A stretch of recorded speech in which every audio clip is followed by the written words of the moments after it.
basketball players of all time. She is, I hope I get this right. She is a 7-time WNBA All-Star, a 3-time WNBA champion, including a championship this year, and a 2-time WNBA MVP. So she is really good at basketball. Her new ESPN documentary is called Candace Parker, Unapologetic. You can see it on ESPN and ESPN+. Everybody give it up for Candace Parker!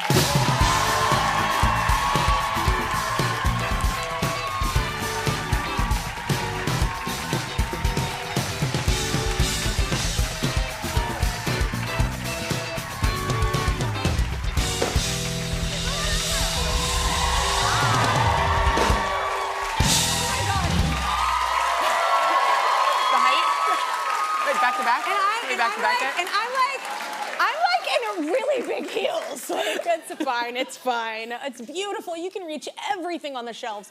Have y'all ever met? I have not. No, but I'm a big fan. I am a big fan of yours. Thank I you, have a number of your books, and my mom is. There's 100 to pick from. Fans of both of you all. So playing the documentary, why was this important for you? I think it was so important just at that point. In this point in my life, just to show how far I've come in my career, but also with my family. So coming off a successful rookie season, I had my daughter my second year.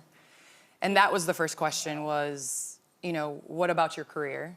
And then when I'd be on the road, people would always ask me, like, who's taking care of your daughter? Oh my God, do you ask men that? And that would be the thing. I'm like, do you ask LeBron where his kids are? No, you don't, because you call that babysitting and I'm done. Yeah, yeah. That's how it is. So I just noticed the difference, and you can follow your dreams and still bring your family along.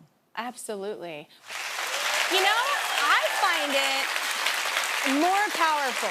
I find it more powerful that you had all that weight on you. Everybody was like, you know, oh my God, she's going to be the face of, and then you did do something that was very much a feminine thing to do. We have babies, and it's a beautiful thing.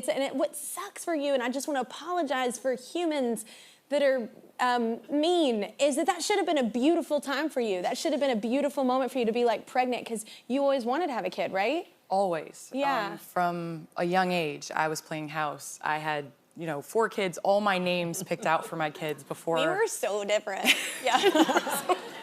What are the names? Well, my daughter's name is Layla and my son's name is Air. But at the time, those changed because you get a partner and they have an opinion too, and you have to kind of compromise and all that. And you're like, oh my God, I guess yours matters. matters. I mean, I guess you get to name them too. Yeah. But I always wanted to be a mom, and you're right. And I think this time around, when my wife and I were expecting, it was like I wanted to be able to post pictures of her pregnant. I wanted to be able to share in the joy. I'm glad you celebrated it, though. It empowers other people to be able to balance both if they'd like. And to be able to balance and not worry about what the perception is. Yeah. And not doing it, because of others. You do it for yourself. And so I think that's the biggest thing with motherhood, is it's taught me to continue to strive to what makes me happy. Yeah. And what makes my family happy. Yeah. And it's so interesting too when they say, oh, who's watching your child? I'm like, who is watching any person's child that has a job? Like, you know what I'm saying? Sure. Grandma, a nanny, somebody, It's true.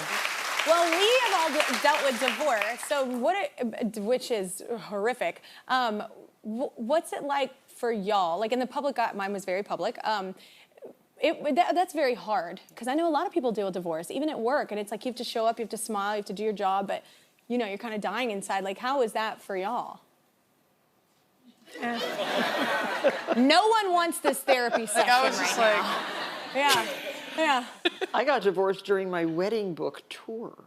Oh my goodness. And I had to talk about weddings and wedding dresses and how to have a wedding. What? And that's when I had to get divorced. It was horrible. Goodness. You just trumped both of us. You win. Oh my God, that must have been so hard. And it took a long time. It dragged out. Don't drag it out. That's my advice. Yeah. Don't drag it out. Wow. Well, you try not to, yeah. That's a hard follow. Yeah. I feel like my life, I'm either killing it in the business world, and with my purpose and my job, my love, or I'm killing it in romance. And it's very hard. to have both for me, apparently. But how do you feel? Did you feel like it was a struggle? Because your life has changed. You were with a man, now you're with a woman. You got to tell this whole story. Like, your life has changed dramatically. Yes. Like, that's hard to do in general, but also in the public eye. That's a lot of eyes watching. And I think sometimes, you know, in the documentary, I talk about how it took a long time for me to be okay with my journey and myself. Mm-hmm. And the understanding that not everybody is going to love it, you know, but I just ask that you respect it. Yeah. And so with that being said, Yeah. and I think you're a better mom because you're pursuing your goals and your dreams. And I know I'm a better mom because I'm pursuing my dreams. Yeah. And I tell my daughter that. And my Yes. daughter will be like, why can't you come to this? Somebody else's mom comes to this. I'm like, okay, well, I have a job, and I just want you to look at me and know that when you grow up and you have a job, you can also have kids too, and you can also make it all happen. You can balance, Yeah. and you want to be there, and there are things that you have to miss. Yeah. But And there are things my mother missed. I'm fine. You're I'm like, okay. You grew up everybody's okay. got to make everything. No, you don't. People miss games. People miss performances. That's okay. Like, 100%. you try your best, but like, that's okay. I hate when people are like, oh, you missed that one. I'm like, I made the other 10. I was like, you know. So listen, it's I like, am not the cupcake mom, like, you know, the one that I like, don't bake, does all the like, cupcakes. And then have you seen the like viral thing now with the lunches where they cut like the like dinosaurs into like eggs and all that stuff? Yeah. No, my daughter got lucky if like the sandwich was together. You know what I mean? Yeah. But she's good. Like, you Yeah. know, it's Everybody's it's different. the thought that counts, right? You were, I was like, she probably did do cookie Yeah, she cutter. did the dinosaur. You did the shapes cut. She's probably like, well, She's like, I'm out of good this. at that too. Oh my God. Did you ever feel like that you had to pick between love I and didn't work? buy the pony. I didn't buy the pony. And that keeps haunting me. Oh my God. The pony. Oh my God. Oh my God. I hope my daughter's not watching. Christmas like, is coming up. Martha Oh, gosh. said that you were going to get me a pony. Martha made history with her Sports Illustrated swimsuit issue cover at 81 years old.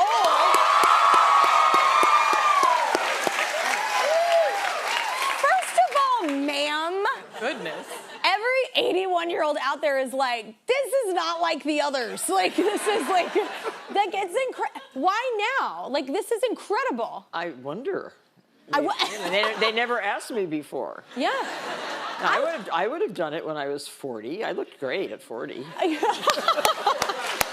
they think you look great at 81 too. So it's just, I love that you did it too. I think it was the most popular one, right? Yeah. Of the covers. Yeah, we got like many, many billions of impressions. It was crazy. I do think though you age really well, so I don't know if that's comparable to the rest of us. But I don't know. Did your mother influence you? Didn't she kind of influence your attitude about aging? Mom was great. And Mom was beautiful and with it and totally alert and intelligent. And she raised 6 kids. No. And she was great until the day she passed away at 93. So 93. and she's never sick. And she was fantastic. She was swimming every day. You know, she's an amazing woman. What a great role model as Very, well. very good role model. Well, you are following in those footsteps. Sorry, yeah, I was like, wow. So, I don't know, do you feel like with age, like people get put in boxes, whether it's in the industry, I'm sure they do as well in sports, like do you feel that? I feel like to some extent, like the world likes putting women, especially in boxes. Yeah. And then getting mad when they don't fit in the box that they put them in. Yeah. And I think the limitations that they put on you and what you're capable of. I'm 6'4", and when I was younger, You're I didn't want to short. play. I'm short. I know. That's what I thought. That's why I wanted to play point guard. And everybody was like, "No, you have to stand by the basket and, you know, shoot hooks and do all that." And for me, it was like I really loved Allen Iverson. He was my favorite player growing up. Yeah. Right. Yeah. And my dad was like, go dribble, like go pass. And I think now we're seeing the value of being versatile and playing different positions. But yeah, of course, the world puts limitations on you. And I think it's just your job to kind of be like, whatever. Right? No. Yeah, say no, thank like, you. nah. Nah, just a NAH. So why have you chosen against retiring? You said you were going to retire, right? Well, first, okay, Or somebody I've else been said. pondering retirement from basketball at like 34, 35, 36, 37. How old are you? I'm 37 right now. Oh, I'm still my gosh. pondering retirement. But what's crazy is now my teammates are closer to my daughter's age than my age. So they're over there doing TikToks, and I'm like, what are y'all doing? Like, how do you know all of these dances and these dance moves? And I'm like grandma on the team that's like, wait, what's the lyric to that song? You're singing what? Like, that's me in the locker room. So and you're only 37. But it's coming, because when I started realizing tic-tac-toe, whatever it's called. TikTok don't matter. It's how you play it's how you play on the court. That's true, but when you start seeing that your daughter is having more in common with your teammates than you are, you're like, wow, this is. Is your daughter going to play? She plays volleyball and basketball. Oh, yeah. And she loves basketball.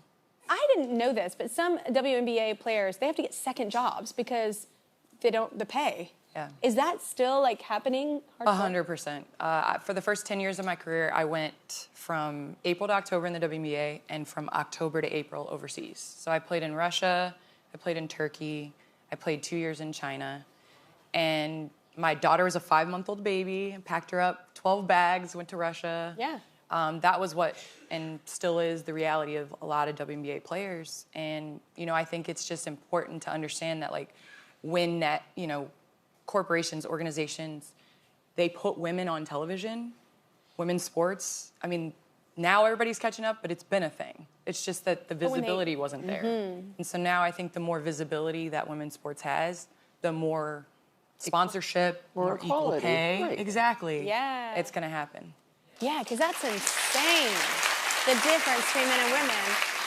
We need a commercial break, everybody. Check out The World of Martha on Amazon for all your holiday entertaining needs, as well as the best in kitchen and dining, bedding and bath, and furniture and home decor, everything under the umbrella. And don't miss Candace Parker, Unapologetic on ESPN and ESPN+.